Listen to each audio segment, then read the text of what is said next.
Sam Jenks, and welcome to another episode of The Way We Source, a podcast hosted by Kodiak Hub, where we share our talks with practitioners, procurement leaders, experts, consultants, content gurus, and people that we find downright inspiring, diving into the role that sourcing and procurement plays in the way that we live. Today, we have the pleasure of hosting a passionate procurement pro as an EMCC accredited executive and leadership coach. She brings with her experience of 10 plus years in leadership and management roles in procurement and supply chain. She supports private and public sector procurement leaders and teams that are focused on delivering value and increasing their impact. Today, we have the pleasure of picking her brain on the themes of leadership, coaching, and talent. We're pleased to have her, Laura Sellers. Laura, welcome to the show. Hi, thanks so much for having me. It's great to be here. It's fantastic to be able to have you here. Let's start with a softball question. What made you decide to work in procurement? I mean, did you choose the role or did it choose you? I would say that my route into procurement is quite strange or unique, but the more people I've met, the more I realise that actually a lot of us have these strange stories. But I started off working in a recruitment business. I was their operations manager, and the organisation was growing quickly while I was there. And so I was responsible for managing all the contracts, the supply chain of the contractors through to the terms that we had with the clients. I really enjoyed highlighting and managing risk along that supply chain.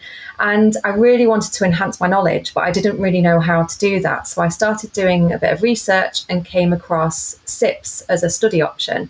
So I self-funded a couple of modules, and it was the old syllabus now from years ago, but it was around contract management. And then life took me to a different part of the UK, and so remote working wasn't a thing back then. So talk about like it was years ago, but it wasn't actually that long ago. I would say, gosh, about 11, 12 years ago. And I secured a role in a procurement and supply chain organisation in the public sector. So this is where we were buying lots of medical equipment to supply into the NHS. But my role, again, was a bit different. It was working alongside the buyers. So they were very business unit specific job titles, but I guess I would describe it as procurement operations. So my role was around making sure that the processes were being fixed or being made more smooth. There was a lot of internal stakeholder management with other departments. There was a lot of supplier management going on in terms of whenever something went wrong with those processes, I would talk with the suppliers about that. So definitely a very different aspect to the buying, but involved in making sure that procurement was working well. So my interest was always in around the change management, the continuous improvement. I carried on studying my SIPS exams and really loved the supplier relationship element. And then eventually, as I grew in my leadership and grew a team, I became really interested in employee engagement. And so I was leading those activities within the business unit, but also I really wanted to learn more because I felt like there was an element of winging it. This is about supporting people, getting the best out of them. How do we get the best out of our procurement teams? And so I decided to study coaching. And I did that, and that led me to working alongside procurement teams now in my own business. So I really take a great interest in what makes people in the procurement world tick and how they can leverage their skill set to work really well with other parts of the organization, particularly. Very exciting story. And I mean, what keeps you around in procurement? Now we understand how you got into it. I think my first clients as coaching clients came from that space. And because my interest in procurement was piqued in a different way when I first came into the organization, I then started to think, I'd love to see how it works in other sectors, because this is one experience I have, within the public sector. So I think that then led me to sort of just trying to find out more and starting to network with other organizations. And now, 3 years in almost, I really get a lot of enjoyment out of dipping into different cultures, but also different organizational contexts, let's say, that procurement's operating in, because I think they can learn a lot from each other, but also they've all got their own unique challenges. That procurement's not a one-size-fits-all approach. So I really, really enjoy seeing procurement from all of those different perspectives. I want to double click there.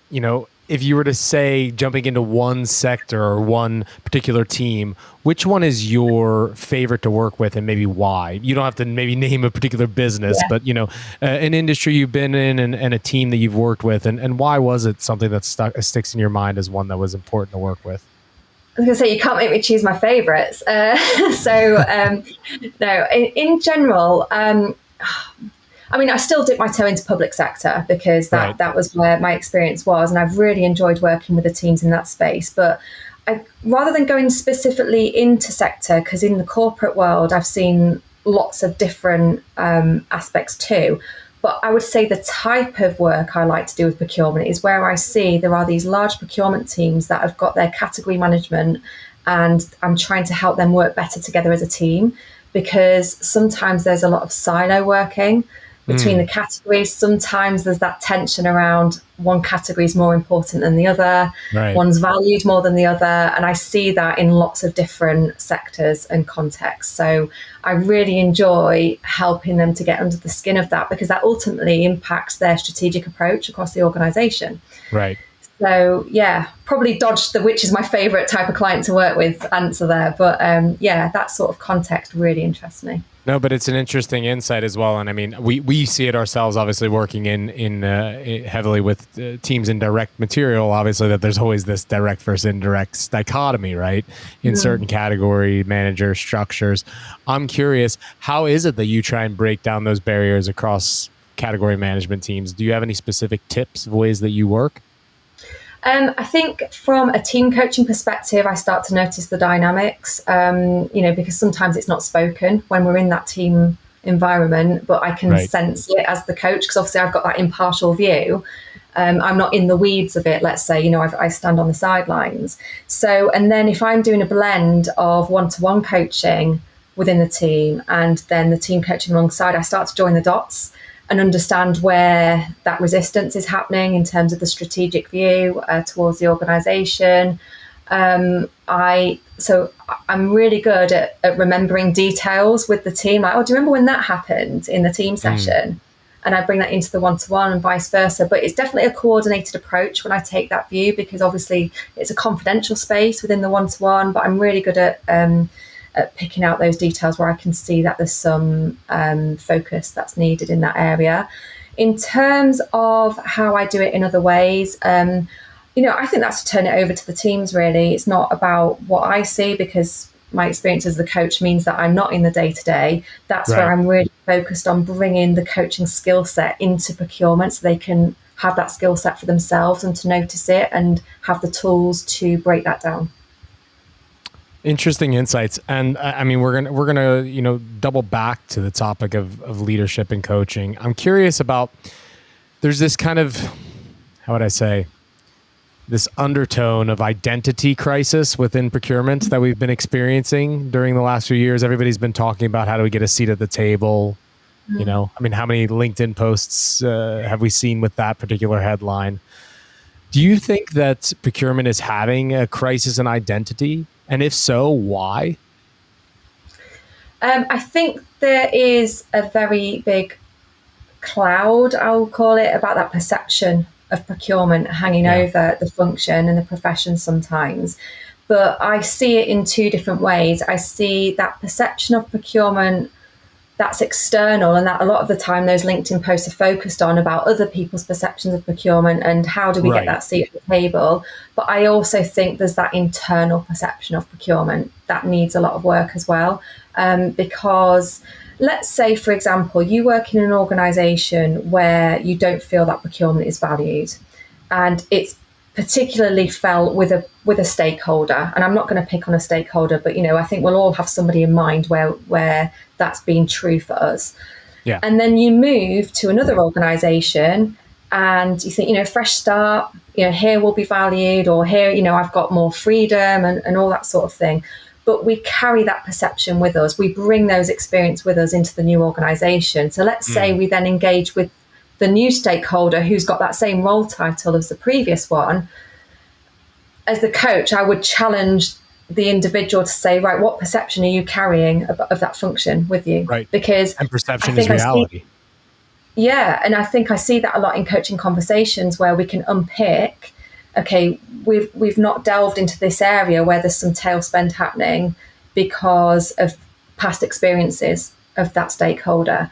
So I think there's a two-way perception that we need to work on. And ultimately, we can't control external perceptions of procurement. We're focusing on the wrong area here. This is, we can focus on our own perception. We can control our own responses. So in terms of the perception, I think it's a very complex issue that we need to unpick, and we can unpick it, but it takes time and takes focus.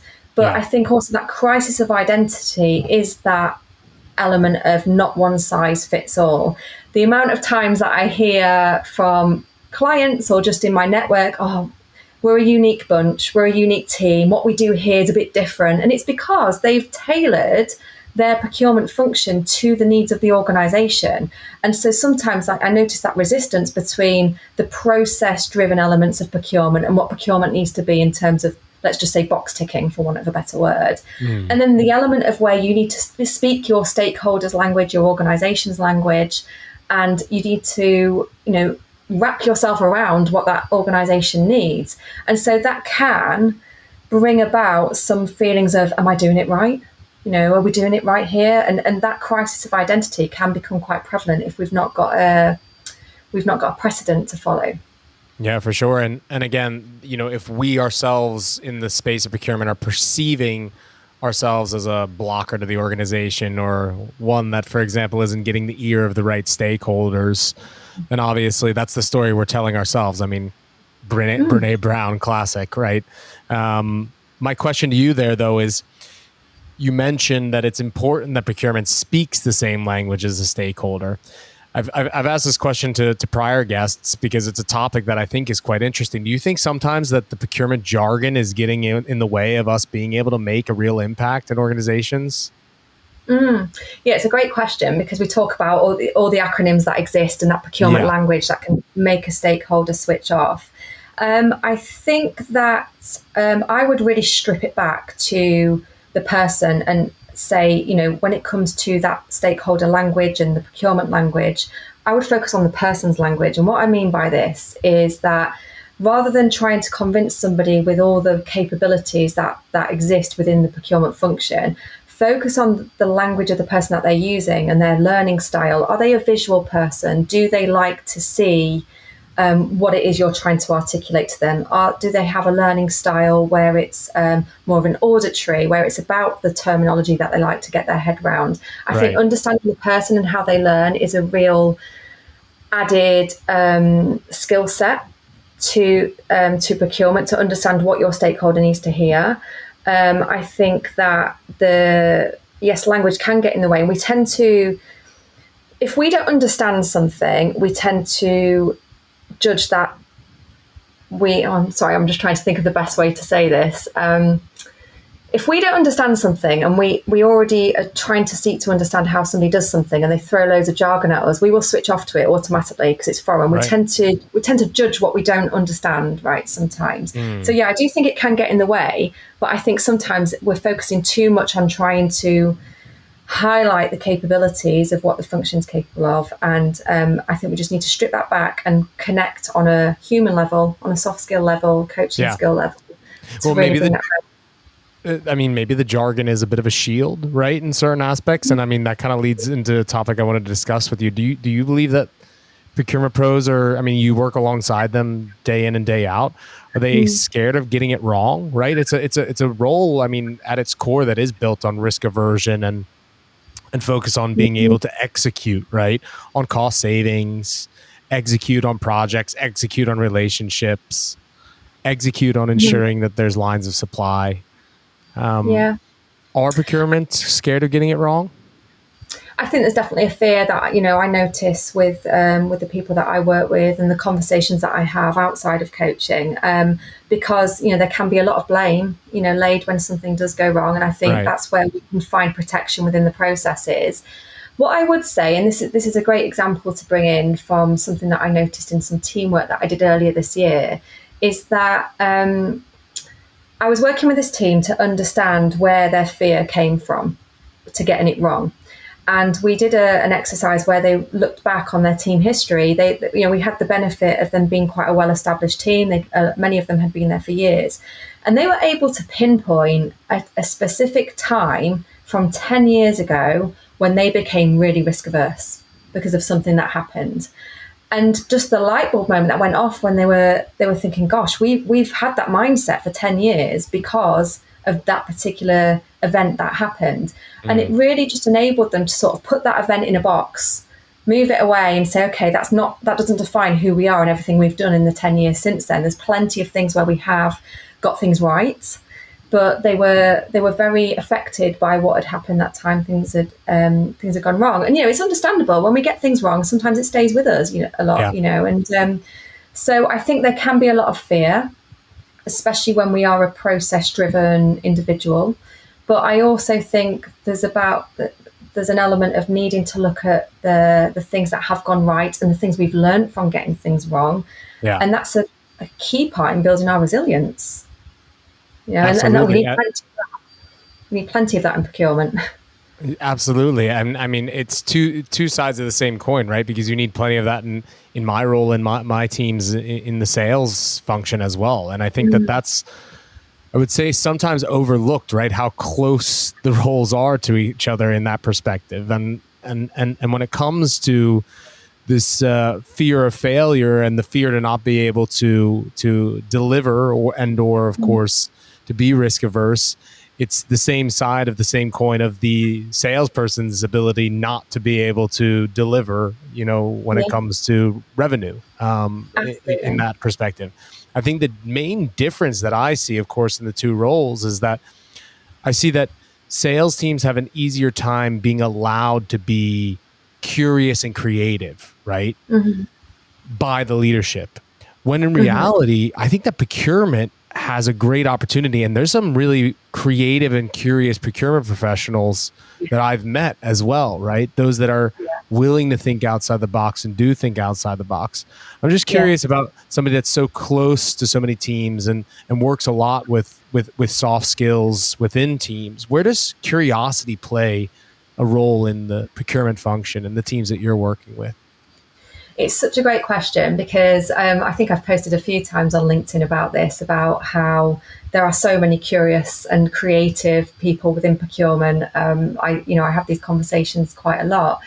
And you're right, again, there's that perception of what sales teams are allowed to do or might have the freedom to do that procurement might not. But I think curiosity starts with ourselves and about understanding our own thought processes and the way that we like to work. And being curious about, is there another way? But I also think it's around seeing the person behind the role. And I refer back to what we said earlier on in the chat about being curious about what people are capable of, but also about that perception of procurement that exists in the organisation, being curious about the perception of our stakeholders. So if you see the person behind the role and you have the skill set to probe a bit deeper, not just with the curiosity, but with the active listening and being able to reframe things back to your stakeholder and using their own language, these are all coaching skills. So when I'm coaching somebody, I try to mirror their language. They might like to use a lot of metaphors. So they really relate to metaphors about how to describe their experience. So I do the same back to them. So I think if you have that skill set and it starts with curiosity, then you can really seek to build a better picture of who you're dealing with. And you can also influence somebody to work with you because they're seeing that they feel understood by you as well. So it's a really important skill to have. And I think that curiosity about, we all have our own beliefs that we've grown up with. We all have our own values that we work towards, and they've been formed and shaped from our experiences. So we have to have that curiosity with ourselves to go, okay, if I had that experience with this stakeholder back in a previous organization, I wonder if I can have a different experience in this organization with this stakeholder. I don't know if that makes sense, but for sure. Have you seen curiosity, like those that are curious, have you seen areas where they maybe win, so to say, you know, quote unquote, comparatively to the uncurious procurement professional? Yeah, that's such a good question. Yes, I have. I had a client who came into their role and they had this can-do attitude, but they also saw themselves as, oh, I don't know if I'm approaching this right, but I just see things differently. You know, I see opportunity where others see constraint. So we worked on that together, and the results that started to come, not just from that person, but from the team as well, because that person was influencing the team culture, where all of a sudden suppliers and contractors were saying to them, oh, this is a total breath of fresh air, you know, to work with this sort of approach. So I've definitely seen it work there. I've also seen it work at an executive level where a procurement leader has taken a curious approach of getting to know the executive team in a different way, using those skills, those soft skills, and they've seen buy-in from that executive team much quicker than they had previously before they learned those skills. Very interesting. On the topic kind of like skill set and like, I mean, you are close to teams that are, you know, both, I'm sure, teams that have been established for a while, but also, you know, growth teams as well, and those that are still establishing in their talent network as well. What are some of the key attributes that you see of new talent in the space of procurement in 2024? And also, you know, as a second part of that question, not only what are some of the key attributes of the new talent, but also have you seen this shift during the period of time that you've been, you know, consulting procurement organizations? So I think, just to answer the first part of the question, with new talent that comes in, I think certainly with the younger generation, and I've worked with teams on this in procurement, where one particular team might have a younger generation that makes up that team compared to an older generation team. And I see cultural elements there that we work together to try and not fix, but develop, because, you know, it's not about fixing, it's about getting the best out of the strengths of those parties. So I think what the younger generation have brought in is an element of curiosity, but also about purpose. Like, you know, to them, what really matters is that they get fulfillment out of the role. So organizations and leaders are looking to how can we address that, but also buy them into the importance of what procurement does. I think in terms of the second part of the question, where if I've seen that growth and that shift, I would say across the board, I think there's still some teams that are focused on the traditional way of doing things. But I certainly think that there is a lot of curiosity and openness to doing things differently, to collaborate with their stakeholders. And that's why the coaching skill set that I talk a lot more about now, because when I first came in to work with procurement, it was more about the one-to-one coaching that then grew into team coaching. And now I offer the coach training. And the reason why I do that is because of the skill sets that those who I'm working with, they're employing that coaching skill set with their stakeholders and they're seeing great results. So I think in terms of opportunity in the way things are shifting, the opportunity is in this coaching skill set. So, and the reason why I say this actually is there's a few stats that back this up. You know, there's leadership behaviour can impact an organisation's bottom line by up to 30%. So having the skill set that can develop leadership behaviour is a really key skill set to have within procurement, with, you know, the impact to the bottom line. But also, if you look at some of the reports that have come out over the last couple of years from MCIPS, and I think there was some procurement leaders reports just around that complex decision making and being able to facilitate and coach your stakeholders to work well, you know, to understand what's important to your stakeholders. Right. These are soft skills, but they're also coaching skills, you know, and I see a huge opportunity for procurement to have a coaching skill set and also lead a cultural change within their organisation. So have I seen it totally change? No, not massively. But then again, I've not worked with every procurement team. You know, I'm still growing in my business. But certainly there's an increased appetite to diversify a skill set. And I think there's a huge opportunity for procurement to employ these skills, because just as a side note, usually coaching skills are associated with HR teams and L&D teams. They're also just as knackered and stressed, by the way. They're also tired, your HR colleagues. But I think, procurement, having all those touch points across the organisation to have the coaching skill set is a really important skill to have. Yeah, for sure. And I think that it's a skill that I think is underrated. I'm curious, curiosity and empathy are necessary when you're in coaching and ultimately in procurement as well, right? We talked about it before. The curious, of course, can be able to outperform the non-curious. And of course, being empathetic is, key if you're going to, like you said, speak the language of your stakeholders, speak the language of your suppliers, be able to be a procurement professional that is not only understanding the market, but also understanding your stakeholders' needs, right? So how does one make sure that they're able to both be a great negotiator, right? But also be able to be a good, mentor or partner, but also, a decent human towards a supplier, right? I mean, I'm not saying that both things can't exist at once, right? But obviously, I think that there's the attributes associated with the good negotiator, right? The good negotiator is staunch and they don't give an inch, and they maximize the value for their business. But does it have to be that way? Yeah, great question again. I think there's several strands to this. So you touched on all the different things that procurement needs to be. Procurement needs to wear so many hats. And so something that I see clients and connections I'm struggling with is that, I need to learn how to negotiate. I need to learn how to do this. I need to learn how to do that. Right. And sometimes it's about focusing on one particular aspect, and it will have a knock-on effect to your other skill sets.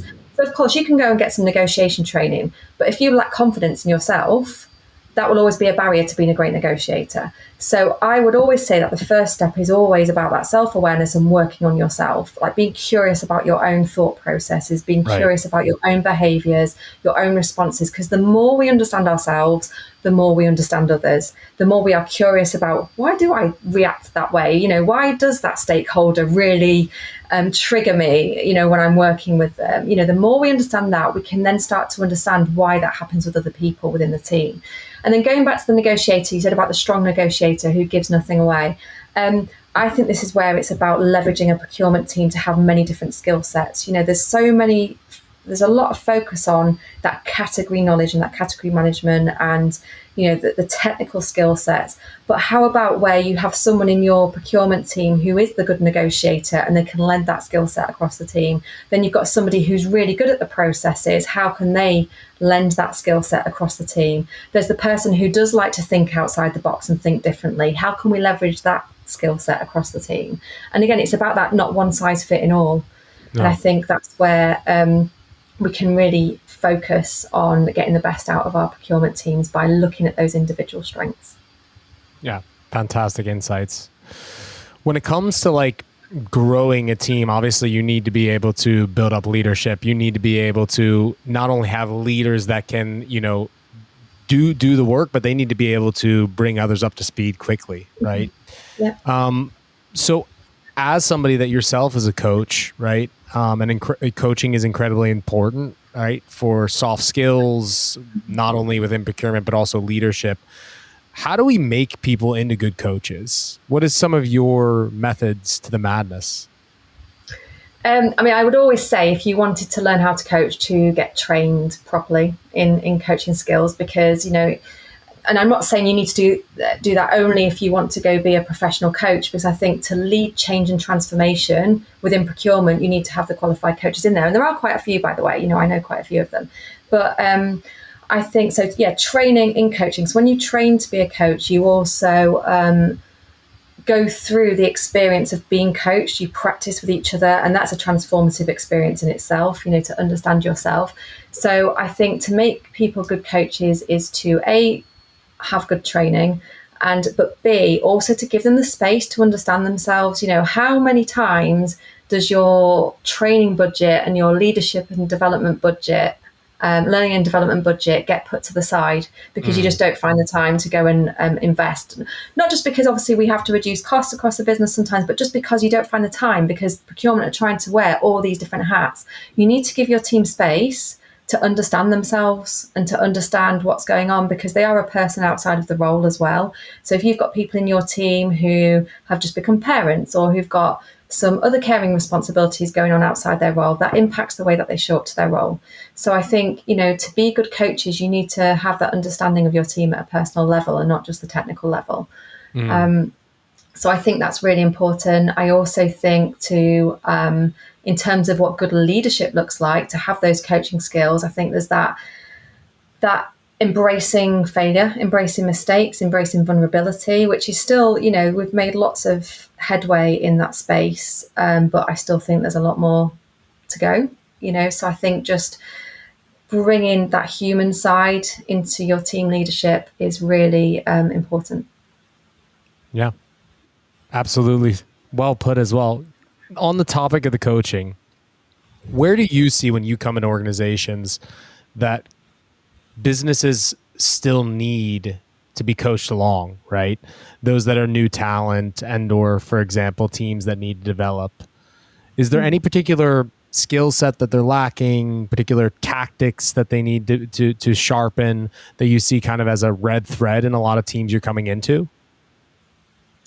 I think I've already touched on the thing I noticed the most is just about that cohesiveness between the team itself. If you've got a team that has got different category responsibilities, I would definitely look at addressing that element, because if you want to be a strategic lever within an organization and you want to have that strategic approach as a procurement team, you need to make sure that you've got that coordination, that collaboration amongst your team members. So I think I see that and I hear that quite a lot, that, the element of the categories being more important or more valued. And it might be that it's because they have higher spend in some areas, or, I hear it a lot, their category's easier than mine though. I hear that quite a lot. And I think it can absolutely get in the way of a good team collaborative environment. So that's one element of it. I think another element of talent retention within a team is around that silos, that silo of category. So if you only have technical knowledge in one area, that means that you can only do procurement in that area. I don't agree. I think it's about you saturate the team necessarily. Yeah. So in terms of skill sets, I think it's more approach than skill set. Sometimes it's about what can I learn from this category that I've worked in, and how can I take that with me to a different category. And I think seeing the person beyond the category, I think again, coaching skills enable you to see the person beyond the category, and you can lead somebody without knowledge of their category that they're working in. So I think that they're the gaps that I see, but they're the gaps that I'm paid to see. I don't go in to tell them where they need to be better negotiators. So I think it's where I see the gaps in the team environment is just around how they work best together and how they tell their story as a function to their organization. So I think, sorry, go on. No, please. The only thing I was going to say is that's a very interesting item about the story to the organization. Can you expand upon there a little bit? What do you mean by that? Yeah, so a lot of my team workshops can be around the storytelling element. How do we tell our story to our stakeholders? How do we bring our stakeholders on board? And I take quite a creative view myself with this. So I don't go in and tell them the story that they need to tell. I get them to create it for themselves. Right. So that's why. So I used that example earlier on about how there was that event 10 years ago for a particular team that dictated how risk averse they were. Part of that workshop was around how to tell their story and to basically understand their own journey as a team. Because if you're a team who's gone through multiple restructures, you've seen team members come and go, that also impacts on the identity of the procurement team, right? So it's a really useful exercise to go back and review together what your journey has been. And so part of that is what you tell to your stakeholders to break down that perception. So I'm just trying to think of another example that I can offer without being too specific on the client. But But I think that the insight that you're providing here is very interesting, right? Focusing on reflecting on, from where one has come to be able to build the story of the future. And it's similar, I would say, in a lot of ways to understanding, within, like, for example, an OKR framework. Well, what are our main objectives as a business, and what is our overarching kind of credo as a function, right? What is the story we're telling outwards? And I think that, that can't be developed, like you said, from the outside in. And if we don't tell our own story, then obviously others will tell it for us in that perspective. So I think that it's a very interesting insight. Exactly. And you've hit the nail on the head there.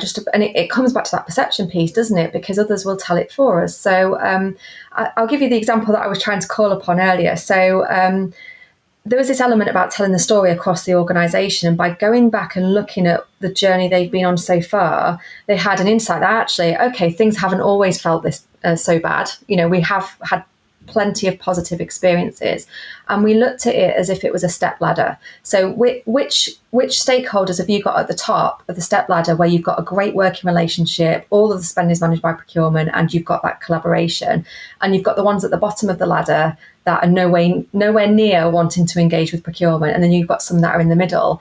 It's about selling them the next step of the journey, not the top of the journey sometimes, because they don't want to think about what's right at the top. They're just, thinking about where they are right now.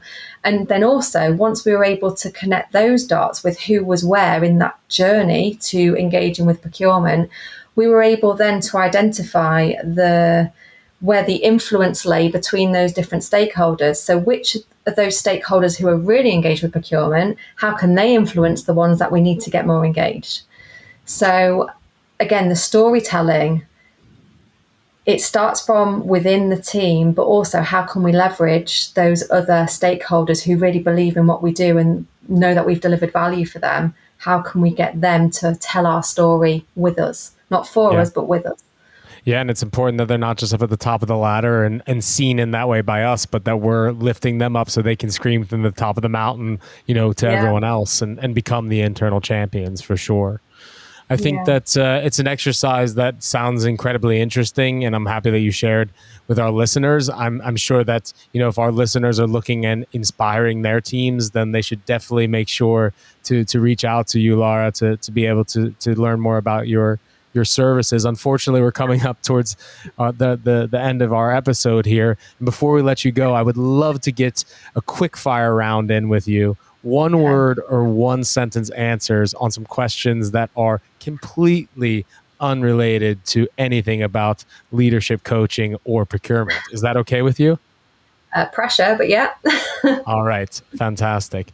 If you weren't going to work in procurement, coaching, or leadership, is there something else you could see yourself doing? Oh, yeah, absolutely. Well, there's two. Can I have two? Absolutely. So one would be being a conference interpreter for the UN. So my background was languages. So I studied languages at university. I lived abroad for a while, and my absolute passion is languages. And now I understand why I love coaching so much. It's not a quick fire answer. Sorry, going a bit of detail, but basically about speaking other people's language. It goes beyond just speaking a foreign language. It's about understanding the person that's in front of you. So I understand that link now. And the other one, I love to watch tennis. Like tennis, absolutely. I just love watching it. So I would love to work in something related to the tennis world. That would be the other thing. Maybe I can coach somebody who works in the tennis world. Very cool. Do you speak other languages then, Laura? Yeah. Okay. Well, maybe this then guides the next question, but all expenses paid trip, you're heading out somewhere tomorrow. You can go by yourself. You can go with your family. Where are you heading? I would go back to Granada in Spain, where I spent a wonderful 5 years of my life there in my 20s. So still have lots of friends out there. So yeah, I would go back. Very nice. Very nice. I'm a big fan of Spain as well. And then I assume that you speak the Spanish language potentially. Yeah. That's my favorite one. All right. Very nice. Very nice. And is there a particular podcast that you're listening to, on a frequent basis, or for example, a book that's on your bedside table? It doesn't have to be related to professional life necessarily. It could be also personal, that you would tip those that are listening in to today's episode. Yeah, sure. So I've got one of each. So in terms of podcasts, I am a big fan of the High Performance podcast by Jake Humphrey and Damien Hughes. So they interview lots of different sports stars, business owners. So they've got some great episodes. And then in terms of a book, and I do read a lot of personal development books, I see it as part of my role, but one of the best books I've ever read is called Emotional Agility by Susan David. So that's where about understanding your own emotions. And it's not just about in the workplace, it's just in general. I think it helps you to really evoke that curiosity that we were talking about. So they're two books that I would recommend. That's a book that I would recommend in a podcast. Last question, just because I'm interested, you woke my interest there. If you had to, in one or two words, describe what a really good leader looks like, and I'm sure that you've met plenty of good and also, some so-so leaders. In one or two words, if you had to determine this is what a good leader looks like, what would you say? Willing to work on themselves and willing to embrace mistakes. I think they're two of the top traits because nobody gets it right. I've made mistakes in leadership before. I think we all do because we learn, if I heard a great phrase once, like, if you don't look back on your leadership journey and cringe at certain moments, then you started way too late. It's a learning journey in itself. So yeah, there's two key attributes for me. Fantastic insights. And thank you for taking the time to be able to share them with me as well as our listeners. If people want to reach out to you, get in touch, learn more about your services, what's the easiest way and the best way to be able to do so, Laura? Great, thanks. So I'm on LinkedIn quite a lot, so you'll find me on there. But my website is coachingforprocurement.co.uk, and you'll find all my services on there. Fantastic. Coachingforprocurement.uk.co.uk. Yeah. Go and check out Laura's services. Thank you so much for sharing some of your insights with us today, Laura. Thank you. Thanks so much for having me.